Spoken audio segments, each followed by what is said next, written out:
اللهم صل على محمد وعلى آل محمد وبارك وسلم. اللهم صل على محمد كما صليت على إبراهيم وعلى آل إبراهيم إنك حميد مجيد. اللهم بارك على محمد وعلى آل محمد كما باركت على إبراهيم وعلى آل إبراهيم إنك حميد مجيد. اللهم صل على محمد كما صليت على إبراهيم وعلى آل إبراهيم إنك حميد مجيد. اللهم بارك على محمد وعلى آل محمد كما باركت على إبراهيم وعلى آل إبراهيم إنك حميد مجيد.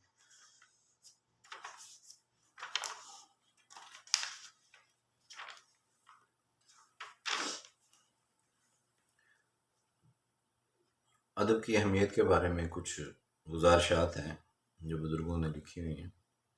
انسانی زندگی کے شب و روز کے اعمال مثلاً رہن سہن، میل جول اور لین دین کے عمدہ اصول و ضوابط کو آداب کہا جاتا ہے. ان آداب کی پابندی سے ہی انسان تہذیب یافتہ اور شائستہ لوگوں میں شمار ہوتا ہے. اگر معاشرے کا ہر فرد آداب زندگی کو ملحوظ رکھے تو دوسرے آدمیوں کو زیادہ آرام پہنچا سکتا ہے اور ان کی تکلیف و ناگواری کا باعث نہیں بنتا. یہ مسلمہ حقیقت ہے کہ غیر مسلم اقوام نے مذہب ایک جگہ سے لیا اور آداب دوسری جگہ سے لیے. مثلاً نصارہ نے مذہب انجیل سے حاصل کیا مگر آداب معاشرت روم اور یونان سے حاصل کیے، جبکہ اسلام ایسا کامل و مکمل دین ہے کہ اس نے ایمان، عبادات، اخلاق اور آداب کے لیے سیرت نبوی صلی اللہ علیہ وسلم کو سر چشمہ اور ماخذ قرار دیا. یہی وجہ ہے کہ اسلام وحشی سے وحشی قوموں کے پاس قرآن اور اپنے پیغمبر صلی اللہ علیہ وسلم کا فرمان لے کر گیا اور ان کو چند روز میں مہذب اور شائستہ بنا دیا. دور حاضر کے اکثر مسلمانوں نے کھانے پینے، اٹھنے بیٹھنے اور زندگی گزارنے کے دوسرے طریقوں میں کفار مشرکین کو اپنا امام و پیشوا بنا رکھا ہے. ان خدا فراموش انسانوں کا جو بھی طریقہ سامنے آتا ہے اسے لپک کر قبول کر لیتے ہیں اور بڑے فخر کے ساتھ ان پر عمل پیرا ہوتے ہیں. تعجب ہے کہ ایمان تو لائے محمد عربی صلی اللہ علیہ وسلم پر اور طور طریقے پسند کریں ملحدوں اور نصرانیوں کے. آپ اپنے آقا صلی اللہ علیہ وسلم کی اتباع کرنے میں خفت محسوس کرنا احساس کمتری اور سراسر بیوقوفی ہے. ہمیں چاہیے کہ اپنے آقا صلی اللہ علیہ وسلم کی سنتوں پر مر مٹیں. اہل دنیا کی نظروں میں باعزت ہونے کے خیال سے آخرت کی رفت و عظمت کو نہ بھولیں. آخرت کی ذلت و رسوائی بہت بڑی اور بہت بری ہے. بعض لوگ آداب کو اچھا تو سمجھتے ہیں لیکن اہم نہیں سمجھتے. یہ بڑی نادانی ہے. نبی علیہ السلام کا فرمان ہے، مجھے میرے رب نے ادب سکھایا اور بہترین ادب سکھایا. بس ہر مومن کو چاہیے کہ آداب زندگی سے اپنے اعمال کو زینت بخشے. یاد رکھیں کہ جو عمل بھی آداب سے خالی ہوگا وہ در حقیقت حسن و جمال سے خالی ہوگا، لہٰذا بارگاہ الہی میں ناپسندیدہ ہوگا. حدیث قدسی میں آیا ہے، اللہ رب العزت خوبصورت ہے اور خوبصورتی کو پسند کرتا ہے. قرآن مجید میں موت و حیات کی تخلیق کی غرض یوں بیان کی گئی، الذی خلق الموت والحیات لیبلوکم ایکم احسن عملا.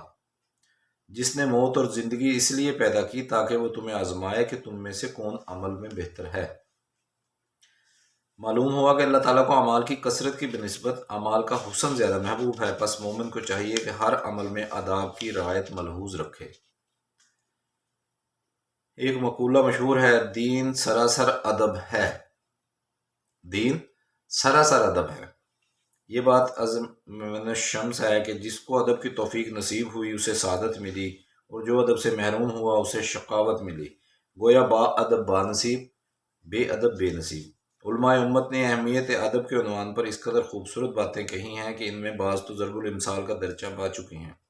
مثلا ادب انسانوں کے لیے ڈھال ہے، ادب جیسی کوئی میراث نہیں. ادب کی اہمیت سے متعلق اکابر امت کے چند اقوال نقل کیے جاتے ہیں. عرض ہے کہ حضرت عمر رضی اللہ تعالیٰ عنہ نے فرمایا، پہلے ادب سیکھو پھر علم سیکھو. حضرت علی رضی اللہ تعالیٰ عنہ نے فرمایا، ہر شے کی کوئی قیمت ہوتی ہے، انسان کی قیمت اس کا علم و ادب ہے.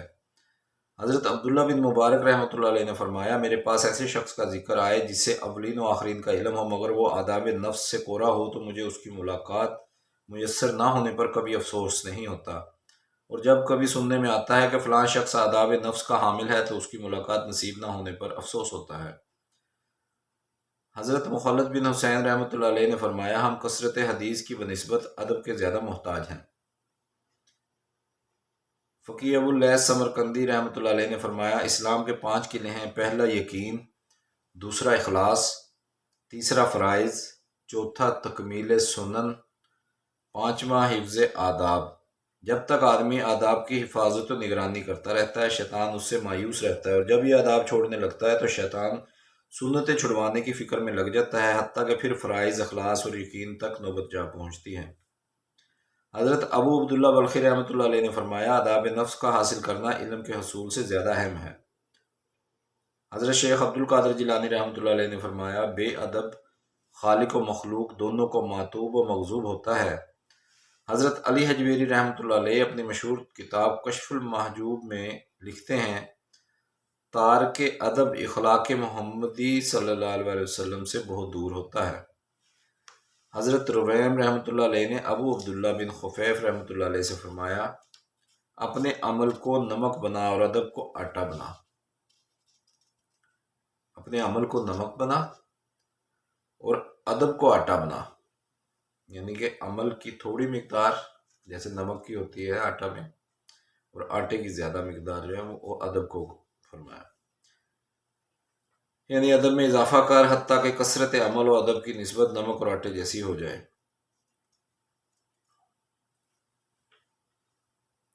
اے دوستو اپنے آپ کو آداب سکھاؤ، اس لیے کہ عشق کے سب طریقے ادب ہی ادب ہیں۔ اے دوستو اپنے آپ کو آداب سکھاؤ، اس لیے کہ عشق کے سب طریقے ادب ہی ادب ہیں۔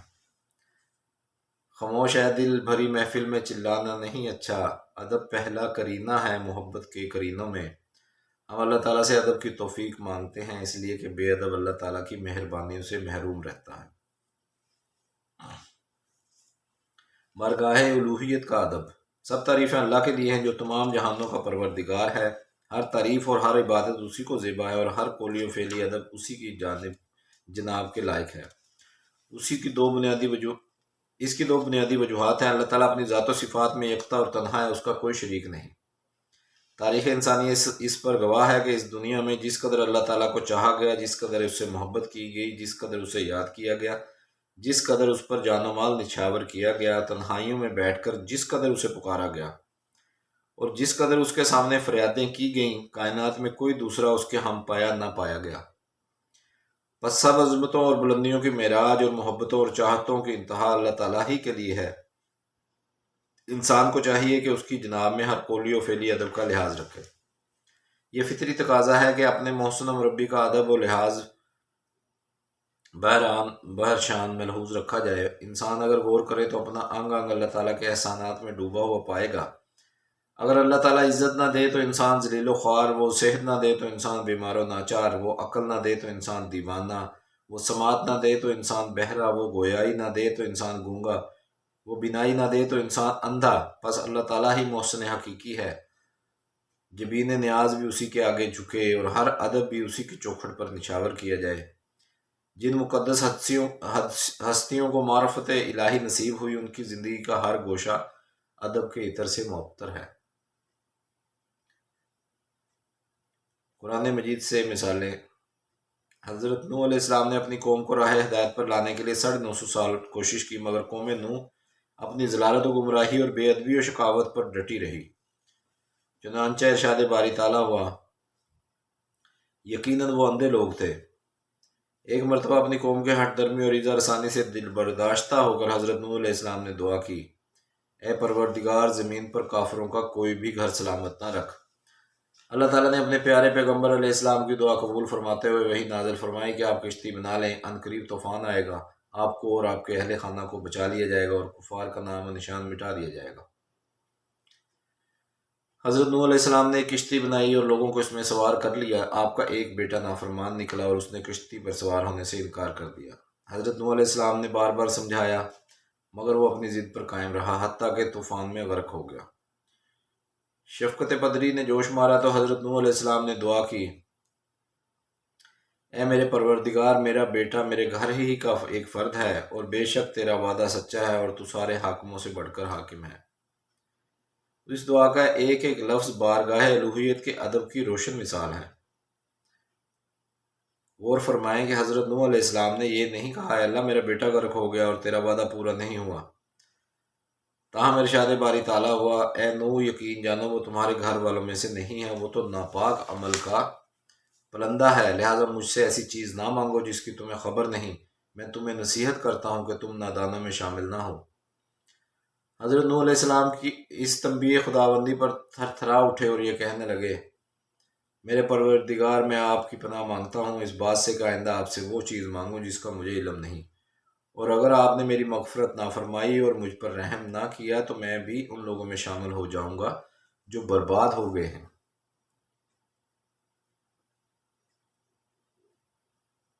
علامہ شبیر احمد عثمانی رحمۃ اللہ علیہ اس آیت کی تفسیر میں یوں لکھتے ہیں، حضرت نوح علیہ السلام کانپ اٹھے اور توبہ کی، یوں نہ کہا کہ پھر ایسا نہ کروں گا کہ اس میں دعویٰ نکلتا ہے۔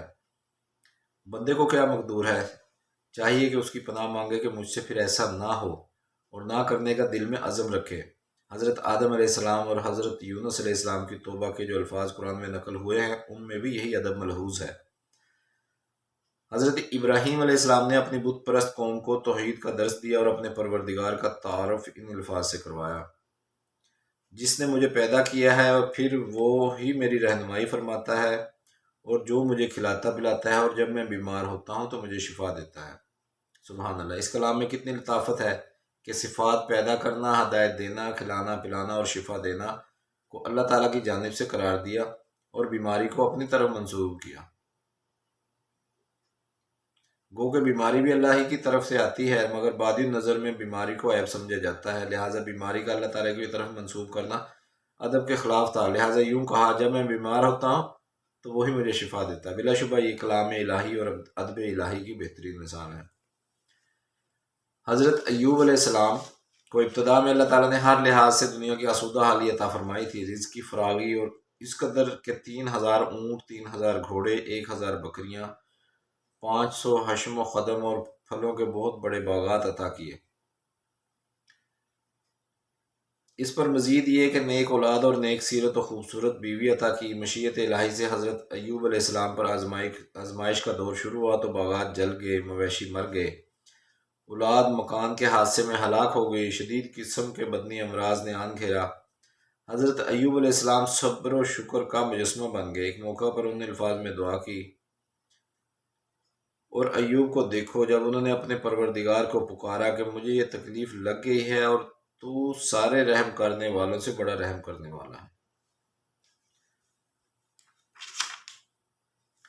اس دعا میں عز و نیاز کا عجیب انداز ہے۔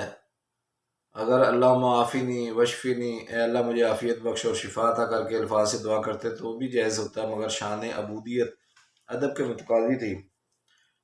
بس آپ نے صبر اور ادب کا ایسا حسین امتزاج پیش فرمایا کہ پروردگار کی طرف سے پیغام آیا۔ حقیقت یہ ہے کہ ہم نے ان کو بڑا صبر کرنے والا پایا، وہ بہترین بندے تھے، واقعی وہ اللہ سے خوب لو لگائے ہوئے تھے۔ اللہ رب العزت نے 3 الفاظ ابرار، نعم العبد اور اواب کے ذریعے حضرت ایوب علیہ السلام کی عزت افزائی فرمائی۔ قیامت تک ہر مومن تلاوت کے دوران مندرجہ بالا الفاظ سے ادب الہی پر ملنے والے اجر کو یاد کرتا رہے گا۔ تاریخ الرسل والملوک میں درج ہے کہ حضرت موسیٰ علیہ السلام جب مسلسل 7 دن اور راتیں سفر کرنے کے بعد مدین پہنچے تو سخت تھکاوٹ اور بھوک کی حالت میں یوں دعا کی، میرے پروردگار جو کوئی بہتری تو مجھ پر اوپر سے نازل کر دے، میں اس کا محتاج ہوں۔ حضرت موسیٰ علیہ السلام اپنی دعا اللہم اطعمنی، اے اللہ مجھے کھانا کھلا کے صورت میں پیش کرتے تو بھی گنجائش تھی، مگر آپ نے ایسے الفاظ سے دعا مانگی جو ادب بارگاہ الہی کی بہترین مثال ہے۔ سورہ کہف میں حضرت موسیٰ علیہ السلام اور حضرت خضر علیہ السلام کے اکٹھا سفر کرنے کا تفصیلی ذکر ہے۔ دوران سفر حضرت خضر علیہ السلام نے ایک کشتی میں سوراخ کر دیا، پوچھنے پر فرمایا سو میں نے چاہا کہ اس میں عیب ڈال دوں۔ آگے چل کر 2 یتیموں کے مکان کی خستہ دیوار کو نئے سرے سے تعمیر کر دیا، پوچھنے پر فرمایا آپ کے پروردگار نے ارادہ کیا کہ یہ دونوں جوان ہو کر اپنے خزانے کو نکالیں۔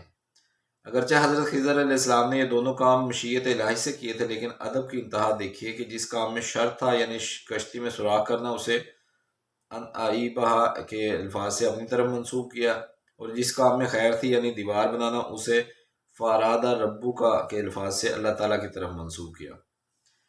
حضرت یونس علیہ السلام پر جب اللہ تعالیٰ کی طرف سے آزمائش آئی اور وہ مچھلی کے پیٹ میں گرفتار ہوئے تو انہوں نے بصد عجز و نیاز بارگاہ الوہیت میں اپنی فریاد درج ذیل الفاظ میں پیش کی، لا الہ الا انت سبحانک انی کنت من الظالمین، انی کنت من الظالمین، اے اللہ تیرے سوا کوئی معبود نہیں، تو بے عیب ہے، بے شک میں ہی تھا اپنی جان پر ظلم کرنے والوں میں سے۔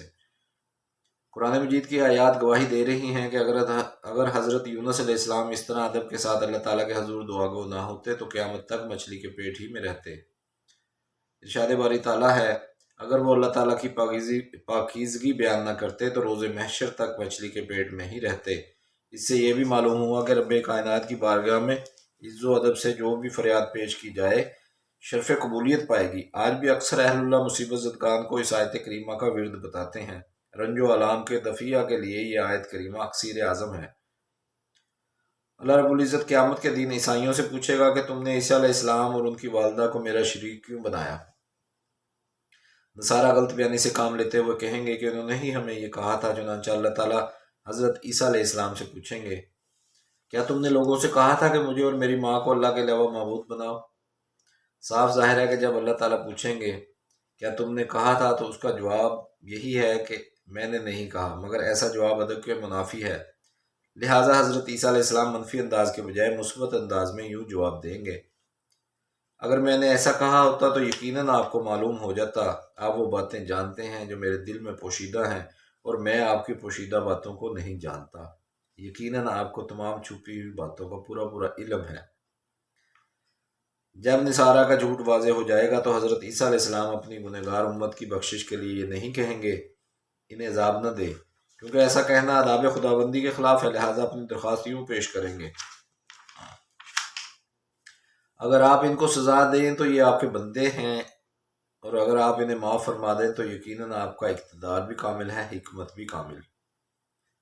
نبی اکرم صلی اللہ علیہ وسلم جب معراج کے وقت بارگاہ الوہیت میں مقام تدلی تک پہنچے تو اس قدر با ادب اور باوقار انداز میں تھے کہ رب کائنات نے خود گواہی دی، پیغمبر کی آنکھ نہ تو چکرائی اور نہ حد سے آگے بڑھی۔ علامہ شبیر احمد عثمانی رحمۃ اللہ علیہ اس آیت کی تفسیر میں لکھتے ہیں، یعنی آنکھ نے جو دیکھا پورے تمکن و اتقان سے دیکھا، نہ نگاہ ادب کی وجہ سے ترچھی ٹیڑھی ہو کر دائیں بائیں ہٹی، نہ حد سے تجاوز کر کے آگے بڑھی، پس اس چیز پر جمی رہی جس کا دکھلانا مقصود تھا۔ بادشاہوں کے دربار میں جو چیز دکھلائی جائے اسے نہ دیکھنا اور جو چیز نہ دکھلائی جائے اس کو تاکنا دونوں عیب بے ادبی ہیں۔ آپ صلی اللہ علیہ وسلم دونوں سے پاک تھے۔ حضرت سلطان محمود غزنوی رحمۃ اللہ علیہ ولی کامل اور بادشاہ وقت تھے۔ ان کا نہایت محبوب وزیر ایاز ایک مرتبہ دربار میں حاضر تھا۔ اچانک اسے وہم گزرا کہ گریبان کا بٹن جلدی کی وجہ سے کھلا رہ گیا ہے۔ چونکہ یہ بات دربار شاہی کے آداب کے خلاف تھی، لہذا فوراً اس کا ہاتھ بٹن درست کرنے کے لیے اٹھ گیا۔ اسی وقت سلطان محمود غزنوی رحمۃ اللہ علیہ کی نظر ایاز پر پڑی تو فرمایا، ایاز، اور یہ حرکت؟ ایاز ساکت و سامت بعد اب نفس گم کردہ کھڑا رہ گیا۔ یہ تو دنیا کے ایک بادشاہ کے دربار کا حال ہے۔ پھر اس احکم الحاکمین کے دربار عالی کا تقاضا ہی یہ تھا کہ نبی اکرم صلی اللہ علیہ وسلم اس ادب سے حاضر ہوتے جس کی تصویر کشی رب کائنات کے الفاظ سے کی۔ باقی اعضاء کی حرکت کا تو ذکر ہی کیا، دیدار محبوب کے دوران آنکھ کی ٹکٹکی میں بھی فرق نہ آیا، قلب کی توجہ بھی وہیں مرکوز رہی، نہ آنکھ چکرائی اور نہ حد سے آگے بڑھی۔ سبحان اللہ۔ ما زاغ البصر وما طغى۔ امام الصوفیہ علامہ کشیری رحمۃ اللہ علیہ نے اس آیت کو ادب کی درخشندہ مثال سمجھتے ہوئے اپنی کتاب میں باب الادب کا آغاز اسی آیت سے کیا ہے۔ حضرت بشر حافی رحمۃ اللہ علیہ ابتدائی جوانی میں محکمہ پولیس میں ملازم تھے۔ غفلت و بے پرواہی کی زندگی تھی، کم کوش بھی تھے، اکثر اوقات نشے میں دھت رہتے تھے۔ ایک مرتبہ جب نشہ حرن ہوا تو آپ کسی کام کے سلسلے میں گھر سے باہر نکلے، گلی میں سے گزرتے ہوئے گرے ہوئے کاغذ پر نظر پڑی، دیکھا کہ اس پر اللہ تعالیٰ کا نام لکھا ہوا تھا۔ بڑھتے ہوئے قدم رک گئے اور آپ نے اس کاغذ کو اٹھایا، اظہار ادب صاف کیا اور کسی بلند جگہ پر رکھ دیا تاکہ اللہ تعالیٰ کا نام کہیں پاؤں تلے نہ آئے۔ جب آپ کام سے فارغ ہو کر واپس گھر پہنچے تو ایک ولی کامل آپ کی ملاقات کے لیے آپ کے گھر آئے اور فرمانے لگے، مجھے اللہ تعالیٰ نے الہام فرمایا ہے کہ اب بشر حافی سے جا کر کہہ دو کہ جیسا تم نے میرے نام کو عزت بخشی اسی طرح میں بھی تمہارے نام کو دنیا میں عزت دوں گا۔ یہ الفاظ آپ کے دل پر بجلی بن کر گرے، آپ توبہ طائب ہوئے اور روحانی دنیا کے مشاہیر اولیاء میں سے ہوئے۔ اللہ کے لفظ کے ادب نے آپ کو کہاں سے کہاں تک پہنچا دیا۔ حضرت عمر فاروق رضی اللہ تعالیٰ عنہ کے پوتے سالم رحمۃ اللہ علیہ ایک مرتبہ حرم مکہ میں تشریف لائے۔ مطاف میں آپ کی ملاقات وقت کے بادشاہ ہشام بن عبد الملک سے ہوئی۔ ہشام نے سلام کے بعد عرض کیا کہ حضرت کوئی ضرورت ہو تو حکم فرمائیے تاکہ میں آپ کی کوئی خدمت کر سکوں۔ آپ نے فرمایا ہشام، مجھے بیت اللہ شریف کے سامنے کھڑے ہو کر غیر اللہ سے حاجت بیان کرتے ہوئے شرم آتی ہے۔ ادب الہی کا تقاضا ہے کہ یہاں فقط اسی کے سامنے ہاتھ پھیلایا جائے۔ ہشام لاجواب ہو کر خاموش ہو گیا۔ قدرتاً جب آپ حرم شریف سے باہر نکلے تو ہشام بھی عین اسی وقت باہر نکلا۔ آپ کو دیکھ کر قریب آیا اور کہنے لگا، حضرت آپ فرمائیے میں آپ کی کیا خدمت کر سکتا ہوں۔ آپ نے فرمایا، ہشام بتاؤ میں تم سے کیا مانگوں، دین یا دنیا؟ ہشام جانتا تھا کہ دین کے میدان میں تو آپ کا شمار وقت کی بزرگ ترین ہستیوں میں ہوتا ہے، لہٰذا کہنے لگا، حضرت آپ مجھ سے دنیا مانگیں۔ آپ نے فوراً جواب دیا کہ دنیا تو میں نے کبھی خالق و مالک سے بھی نہیں مانگی، بھلا تم سے کہاں مانگوں گا؟ یہ سنتے ہی ہشام کا چہرہ لٹک گیا۔ سچ ہے کہ جن حضرات کو بارگاہ رب العزت میں فریاد پیش کرنے کے آداب آتے ہیں وہ دنیا داروں کے سامنے دستے سوال دراز نہیں کرتے۔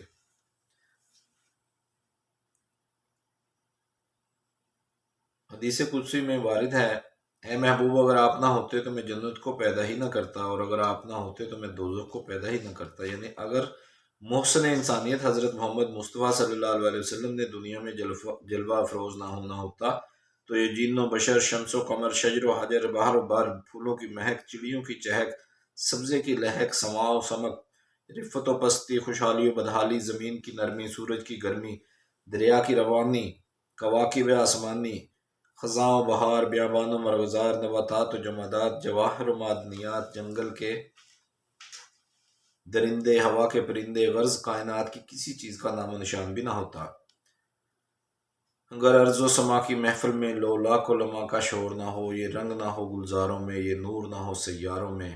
فخر موجودات سید الاولین محبوب رب العالمین صلی اللہ علیہ وسلم وہ ذات صفات ہیں کہ جن کی خاطر کائنات ہست و بود کو وجود ملا، جن کی برکت سے انسانیت کو شعور ملا، جن کے گلے میں لولاک کا ہار پہنایا گیا، جن کو ورفعنا لک ذکرک کا تاج پہنایا گیا، جن کے اسم گرامی سے جنتی درختوں کے ہر ورق کو زینت ملی، جن کے نام کی برکت سے سیدنا آدم علیہ السلام کی توبہ قبول ہوئی، جن کی برکت سے حضرت ابراہیم علیہ السلام کو سیادت کا تمغہ ملا، جن کا کلمہ حضرت سلیمان علیہ السلام کی انگوٹھی پر کندہ تھا، جن کے حسن و جمال کا پرتو حضرت یوسف علیہ السلام کو ملا، جن کے صبر کا نمونہ حضرت ایوب علیہ السلام کو ملا، جن کے قرب ایک لحظہ حضرت موسیٰ علیہ السلام کو مکالمہ کی صورت میں ملا، جن کے مرتبے کا ایک حصہ حضرت ہارون علیہ السلام کو وزارت کی صورت میں ملا، جن کی نعت کا ایک مصرع حضرت داؤد علیہ السلام کا نغمہ بنا،